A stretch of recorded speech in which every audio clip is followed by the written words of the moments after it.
পালাবো না। কোথায় পালাবো? গত বছরের জুলাই অভ্যুত্থানের পর থেকে লাপাত্তা ওবায়দুল কাদের। আওয়ামী লীগ সাধারণ সম্পাদক জনাব ওবায়দুল কাদের এই মুহূর্তে কোথায় রয়েছেন? আসসালামু আলাইকুম ভিউয়ার্স, দেশ ও দেশের বাহির থেকে যারা আমার ভিডিওটি প্লে করেছেন জানাচ্ছি আন্তরিক শুভেচ্ছা ও অভিনন্দন। আশা করি সবাই ভালো আছেন, সুস্থ আছেন, আলহামদুলিল্লাহ। তো ভিউয়ার্স, গত কয়েকদিন হলো সোশ্যাল মিডিয়াতে ব্যাপকভাবে আলোচনায় এসেছে ওবায়দুল কাদেরের মৃত্যু সম্পর্কে, যে কলকাতার একটি হাসপাতালে ওবায়দুল কাদেরের মৃত্যু। তাহলে তার কাফন দাফন কোথায় সম্পূর্ণ হলো, বা আসলে তার মৃত্যুর ঘটনা কতদূর সঠিক? এদিকে গতকাল থেকে দেখা যাচ্ছে তার এনআইডি লোকেশন ট্র্যাক করে জানা যায় লালমনিরহাটের বিভিন্ন স্থানে সেটা শো করছে। তাহলে ওবায়দুল কাদেরের হত্যা নিয়ে এই মিথ্যাচার এবং বর্তমান তার অবস্থান কোথায় রয়েছেন, সর্বশেষ আপডেটটা জানবো আজকের এই তদন্ত রিপোর্টে। ভিডিওতে যাওয়ার আগে ছোট রিকোয়েস্ট করবো, যারা এখনো চ্যানেলটি সাবস্ক্রাইব করেনি, নিয়মিত দেশের সকল আপডেট সবার আগে জানতে অবশ্যই চ্যানেলটি সাবস্ক্রাইব করে পাশে রাখবেন। দর্শক আসুন স্ক্রিনে। আওয়ামী লীগ সাধারণ সম্পাদক জনাব ওবায়দুল কাদের এই মুহূর্তে কোথায় রয়েছেন? তিনি কি বাংলাদেশে কোনো প্রত্যন্ত অঞ্চলে, সিলেটে কিংবা ঢাকা শহরে? তিনি কি নাকি দেশের বাইরে আছেন, কলকাতাতে, আগরতলাতে নাকি দিল্লিতে? এসব নিয়ে আলোচনা হচ্ছে, অনেক দিন থেকে আলোচনা হচ্ছে। দ্বিতীয়ত, তিনি কি জীবিত নাকি মৃত? দুটো খবরই রীতিমতো চাউল হচ্ছে। এক পক্ষ বলার চেষ্টা করছেন যে তিনি মারা গিয়েছেন কলকাতার একটি হাসপাতালে। তারপর আজকে জানেন তো যে আজকের দিনগুলোতে এআই দিয়ে, অর্থাৎ আর্টিফিশিয়াল ইন্টেলিজেন্স দিয়ে যে কোনো কণ্ঠ, যে কোনো ভয়েস, যে কোনো ভিডিও হুবহু তৈরি করা সম্ভব। আপনি খুব দূরদৃষ্টি সম্পন্ন না হলে এবং চলচ্চিত্র সম্পর্কে বা ভয়ের সম্পর্কে আপনি যদি এক্সপার্ট না হন, আপনি বুঝতে পারবেন না। তো সেই এআই টুলস ব্যবহার করে কিছু অডিও নয়, ঠিক স্টিল ফটো এমনভাবে দেখানো হয়েছে যে আসলে ওবায়দুল কাদের সাহেব কোনো একটি আইসিইউতে ছিলেন এবং সেখানে তিনি মারা গিয়েছেন। এখন বক্তব্য হলো যে তিনি কি ঢাকাতে মারা গেছেন নাকি কলকাতাতে মারা গিয়েছেন, এগুলো নিয়ে কথাবার্তা হচ্ছে।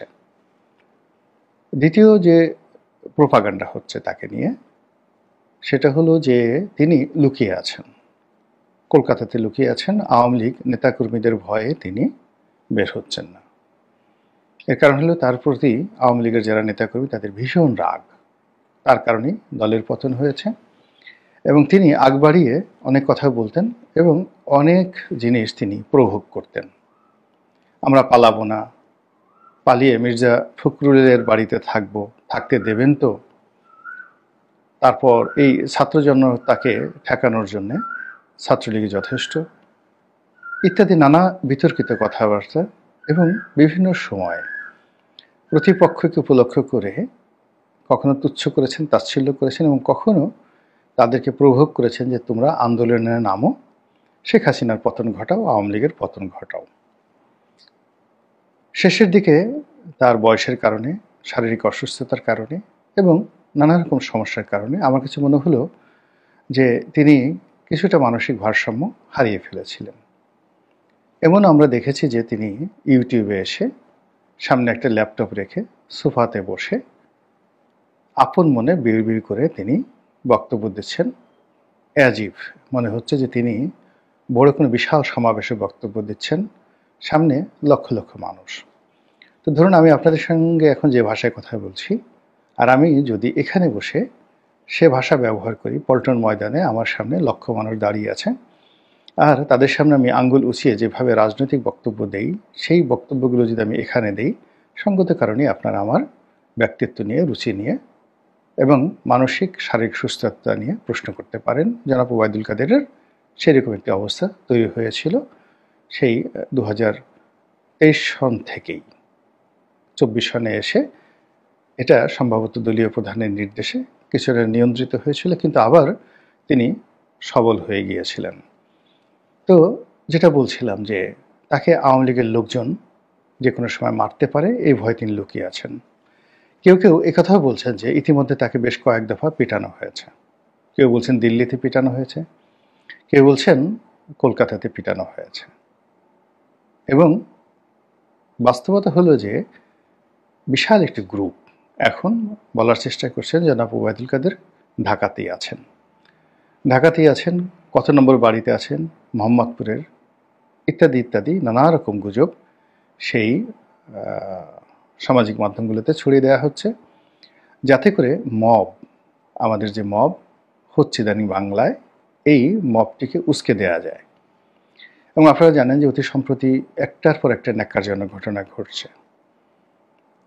এসটি ইমাম সাবেক প্রধানমন্ত্রীর উপদেষ্টা ছিলেন, তার সন্তান, তিনি সংসদ সদস্য হয়েছিলেন, তার সন্তানের সাবেক স্ত্রী অর্থাৎ তালাকপ্রাপ্ত স্ত্রী, তিনি অন্য একটা ভদ্রলোকের সঙ্গে বিবাহ বন্ধনে আবদ্ধ হয়েছেন। সেই ভদ্রলোকের বাসায় হামলা চালানো হয়েছে, যে ওখানে আওয়ামী লীগের লোকজন লুকায়িত রয়েছে, এবং বলা হচ্ছে যে সেখানে তারা গিয়ে ভাঙচুর, লুটপাট থেকে শুরু করে যা ইচ্ছে তাই করেছেন। এখন গুলশান বনানীর বা ধানমন্ডির যে কোনো অভিজাত পরিবারের বাসায় সোনা থাকে, গহনা থাকে, ডলার থাকে, এবং এই রকম মব সৃষ্টি করে যদি চুরি ডাকাতি রাহাজানি প্রকাশ্যে করা যায়, তাহলে যারা অরাজকতা সৃষ্টি করেন তাদের জন্য একটা মবের মুলুক তৈরি হয়ে যায়, যেটি আগস্ট মাসের 5 তারিখ পর শুরু হয়েছে এবং এখন পর্যন্ত থামেনি, বরং বেড়ে যাচ্ছে। এবং আগে যেভাবে পুলিশ নিষ্ক্রিয় ভূমিকা পালন করত, আর এখনও ঠিক ওইভাবেই তারা চলছে। তো ওবায়দুল কাদেরকে নিয়ে যে ভাইব ছড়ানো হচ্ছে, গুজব ছড়ানো হচ্ছে যে তিনি ঢাকাতে আছেন, অমুক অমুক এলাকাতে আছেন, অমুক নম্বর বাড়িতে আছেন। এখন সেই বাড়ি যদি এরকম মব সৃষ্টিকারীরা তারা ঘেরাও করে, ভাঙচুর করে, এখন ওই পরিবারে যদি ওবায়দুল কাদের থাকেন ভালো কথা, যদি না থাকেন তাহলে কি অবস্থা হবে? বসুন্ধরাতে একটা ব্যবসায়িক প্রতিষ্ঠান, বলা হলো যে এই প্রতিষ্ঠানের অফিসে আমির হোসেন নাম।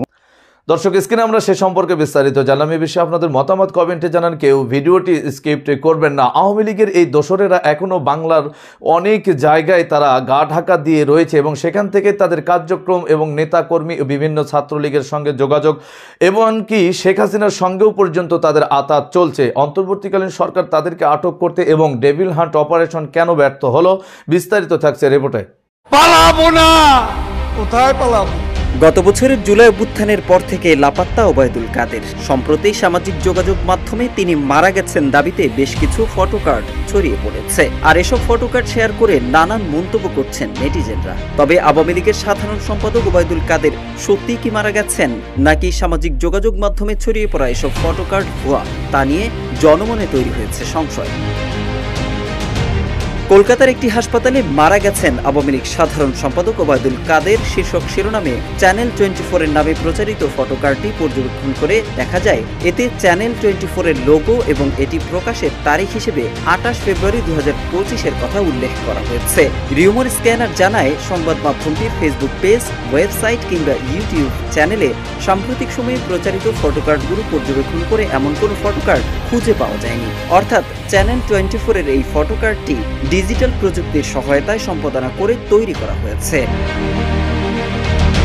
এদিকে চলে গেলেন ওবায়দুল কাদের। কলকাতার একটি হাসপাতালে শেষ নিঃশ্বাস ত্যাগ করেন তিনি শীর্ষক শিরোনামে প্রচারিত জনকণ্ঠের ফটোকার্ডটি সম্পর্কে রিউমার স্ক্যানার জানায়, এতে জনকণ্ঠের লোগো এবং এটি প্রকাশের তারিখ হিসেবে 28 ফেব্রুয়ারি 2025 এর কথা উল্লেখ করা হয়েছে।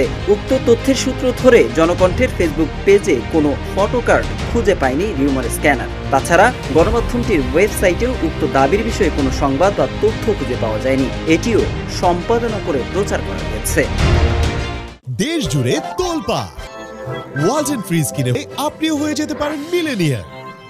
কলকাতার একটি হাসপাতালে মারা গেছেন আওয়ামী লীগ সাধারণ সম্পাদক ওবায়দুল কাদের শীর্ষক শিরোনামে যমুনা টেলিভিশনের নামে প্রচারিত ফটোকার্ডটি পর্যবেক্ষণ করে দেখা যায়, এতে জনকণ্ঠের লোগো এবং এটি প্রকাশের তারিখ হিসেবে 28 ফেব্রুয়ারি 2025 এর কথা উল্লেখ করা হয়েছে। তবে যমুনা টিভির অফিসিয়াল ফেসবুক পেজ, ওয়েবসাইট ও ইউটিউব চ্যানেলে উক্ত দাবির বিষয়ে কোনো সংবাদ বা তথ্য খুঁজে পাওয়া যায়নি। রিউমার স্ক্যানার জানায়, যমুনা টিভির আসল ফটোকার্ড পর্যালোচনা করে আলোচিত দাবিতে প্রচারিত ফটোকার্ডের ছবি ও ফ্রন্ট ডিজাইনের সাথে অমিল খুঁজে পাওয়া যায়। অর্থাৎ যমুনা টিভি এমন কোনো ফটোকার্ড প্রকাশ করেনি। পাশাপাশি এ ব্যাপারে কোনো তথ্য অন্য কোনো গণমাধ্যমেও পাওয়া যায়নি। অতএব ওবায়দুল কাদের মারা গেছেন দাবিতে কোনো সংবাদ প্রকাশ করেনি যমুনা টেলিভিশন, চ্যানেল 24 এবং দৈনিক জনকণ্ঠ। বরং উক্ত গণমাধ্যমগুলোর ডিজাইন নকল করে আলোচিত ফটোকার্ডগুলো প্রচার করা হয়েছে। সুতরাং ওবায়দুল কাদের মারা গেছেন। দর্শক, স্ক্রিনে আমরা সে সম্পর্কে বিস্তারিত জানলাম। সো ভিডিও এই পর্যন্ত। ভালো লাগলে লাইক অ্যান্ড কমেন্ট করবেন এবং দেশের সকল আপডেট সবার আগে জানতে অবশ্যই চ্যানেলটি সাবস্ক্রাইব করে পাশে রাখবেন। দেখা হবে পরবর্তী ভিডিওতে ইনশাআল্লাহ। আসসালামু আলাইকুম ওয়া রাহমাতুল্লাহ।